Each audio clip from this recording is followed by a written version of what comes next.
Hi everyone, and welcome to this week's Down the Rabbit Hole. This week we are talking about another quilt from my Quilting from Little Things book.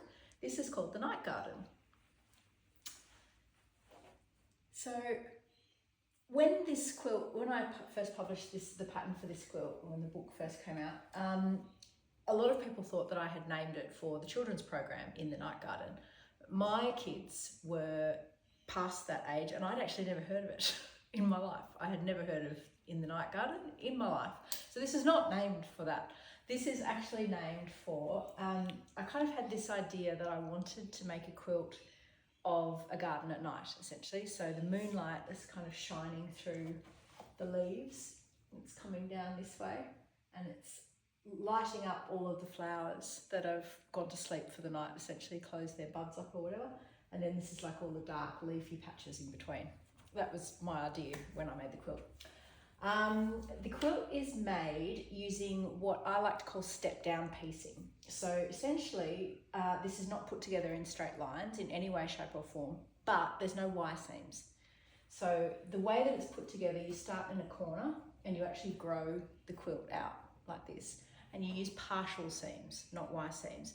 It's a really, really nifty thing to have in your little quilting arsenal.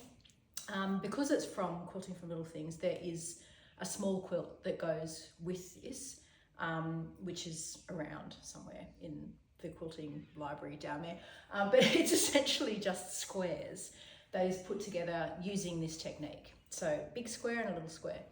And a lot of people ask when they take this class from me, I've taught this technique a lot over the years, whether or not there's a certain ratio that you have to use. And the answer to that is no. Once you've learnt partial piecing or step down piecing, partial seams, you can use any ratio of square and rectangle or what have you to put a quilt like this together. And it's a really, really nice way of doing something that's a little bit different. The blocks aren't set on point, they aren't surrounded by anything. There's no wire seams to put these horrible things together. They literally are just put together in straight lines, just a little bit different. And it just gives you a really, really interesting way of setting blocks off in your quilt. So you can see none of this is a straight line. There's nothing here that, it's basically a step down, which is why I call it that. It's difficult to sort of tell you here without some diagrams or what have you, but essentially what you're doing is that each time you're leaving part of one seam unstitched and you're coming back and closing it up afterwards. All these little flowers are made from a template set. The templates are in the pattern, but there's also an acrylic template set to help you cut them because obviously these are some tricksy little bits and pieces to put together.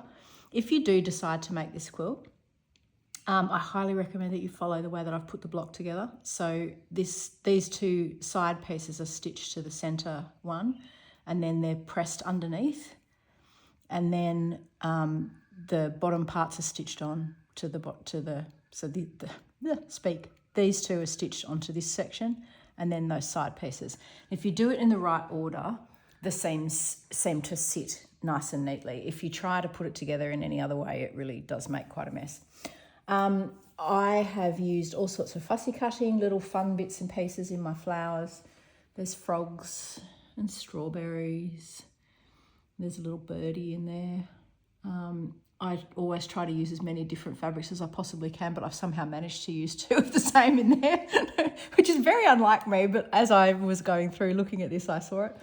We've got some little shrooms.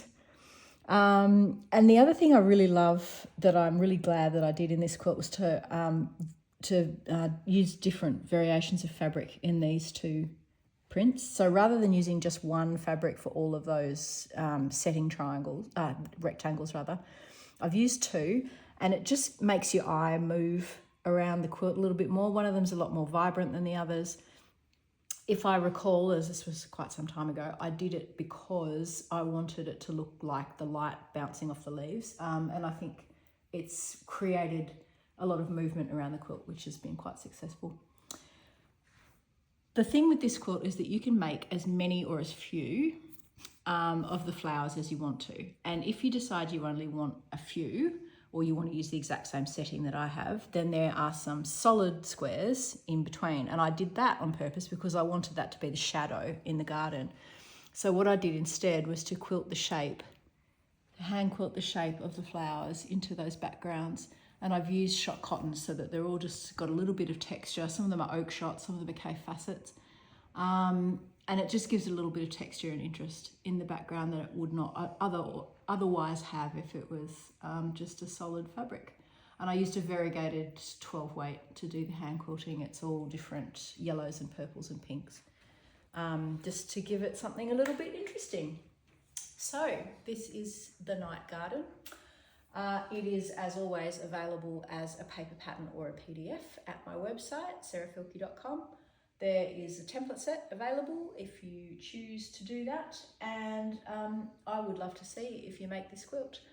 The other thing I should mention is it's really easy to make either bigger or smaller. You just keep making more till it's about the size that you want, and then you square it off. Essentially, it can be a wall hanging, it can be king size. It's entirely up to you. If you make it, I'd love to see it. Let me know, and I'll see you next week for Down the Rabbit Hole.